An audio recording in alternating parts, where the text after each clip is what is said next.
हमारी अल्लाह ताला के फजल करम से जो प्रिपेयर्डनेस है, और अगर किसी ने कोई भी एडवेंचर करने की कोशिश की तो माजी में भी उन्होंने करके देख लिया है, उनको जो हशर हुआ उससे बुरा हशर होगा। हमने भी दिया वर्ड का जो है हमारी अपनी मर्जी है कि हम क्या चूज़ करें, क्योंकि ये हमने ये नहीं कहा, तो वो हमें शुक्रगुजार होना चाहिए कि ये तो फ्रीडम फाइटर्स भी हो सकते हैं, वी डोंट नो कि कौन है।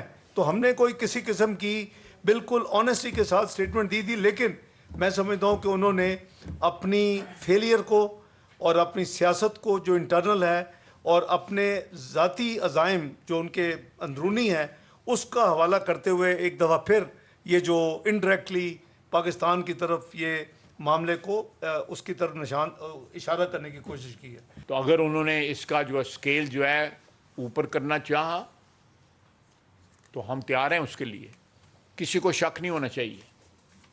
और हम अपने मुल्क की सरजमीन के लिए, अपने मुल्क की हिफाजत के लिए किसी इंटरनेशनल में प्रेशर में आने वाले नहीं हैं। हम आज भी पाकिस्तान के ज़र्रे ज़र्रे का दफा करेंगे, हमारी अफवाज और पाकिस्तान के 24 करोड़ आवाम, किसी को इसमें शक नहीं होना चाहिए।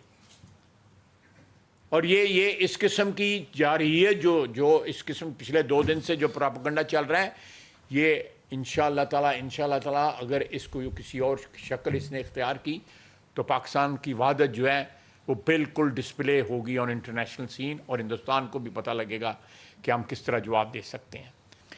और ये टिट फॉर टैट होगा अगर हमारे शहरों में हमारे सिटीजन्स जो हैं वो महफूज ना हुए, अगर उन पे अटैक हुआ तो ये इंडिया के सिटीजन्स भी जो है महफूज नहीं रहेंगे बिल्कुल। ये अगर एक भी हमारा सिटीज़न जो है हमें ये साबित हुआ कि वो इंडियन परपेट्रेटेड या इंडियन ऑर्केस्ट्रेटेड अटैक में कोई शहीद हुआ है तो वी विल मेक देम पे थ्रू देयर नोजेस। इंडियंस को जो है ये बिल्कुल क्लैरिटी के साथ पता होना चाहिए।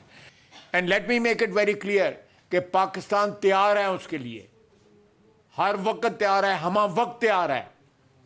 हम इंड का जवाब पत्थर से देंगे, किसी के ये शक शुबे में नहीं हो, हमारी अफवाज तैयार है।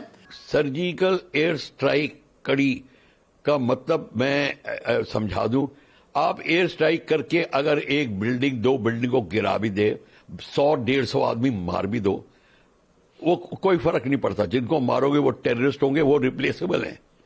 और जो झोपड़ियां आप डिस्ट्रॉय करोगे, जो टेम्परेरी कंस्ट्रक्शन है, वो 1.5-3 दिन में खड़ी हो जाएंगी। उसको डिस्ट्रॉय करके ऑक्यूपाई जब तक नहीं हम करेंगे तब तक बात नहीं बनेगी। पाकिस्तान को पिंच तब होगा जब उनकी 8-10 जगहें पीओके की में और जगह हैं जिसके ऊपर इंडियन आर्मी जाके ऑक्यूपाई कर ले। खासकर पीओके हमारा मेन पॉलिटिकल मुद्दा भी है, हमारा एम भी है, और हमको ये काम शुरू कर देना चाहिए। ये मौका है हमारे हाथ में, इसे गंवाना नहीं चाहिए। अब मजहब के नाम पर इसको बढ़ावा दे रहे हैं टेररिज्म को। पहले मजहब के नाम पर टेररिज्म को हम नहीं देखते थे, लेकिन वो अभी पाकिस्तान का ये स्ट्रेटेजी है कि मजहब के नाम पर दहशत निर्माण करना है।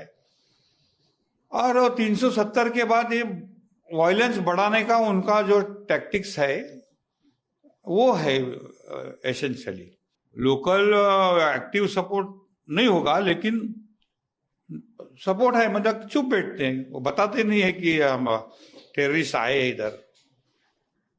और खास करके कैसा है कि आम आदमी उधर का जो है वो अपना इकोनॉमी का तो सोचता है, बाल बच्चे का भी सोचता है, लेकिन बहुत सारे लोग उनको सपोर्ट करते हैं, ये भी हमने देखा है।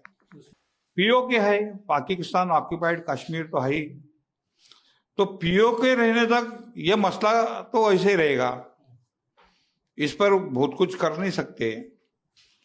तो उसको एक ही सॉल्यूशन है इसको, एक तो सरकार ने सोचना चाहिए कि इस प्रॉब्लम को अगर मिटाना है तो one time you have to finish it.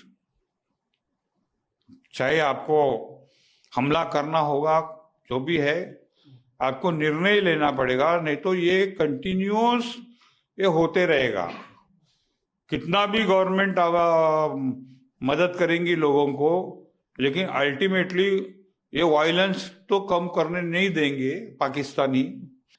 तो ऐसी सिचुएशन ये कंटिन्यूस रहेगी जब तक कि हम लोग पाकिस्तान को एक तो सलाह देके या बातचीत करके उनको समझाते हैं कि भाई बन से तो रहेंगे, या हमला करके उनको हम लोग को फोर्स करना पड़ेगा उनके आर्मी को कि ऐसा नहीं करना चाहिए, टेररिज्म को नहीं बढ़ावा। तो अमेरिका वगैरह बोलते हैं, लेकिन वो पाकिस्तान को सपोर्ट ही करते हैं।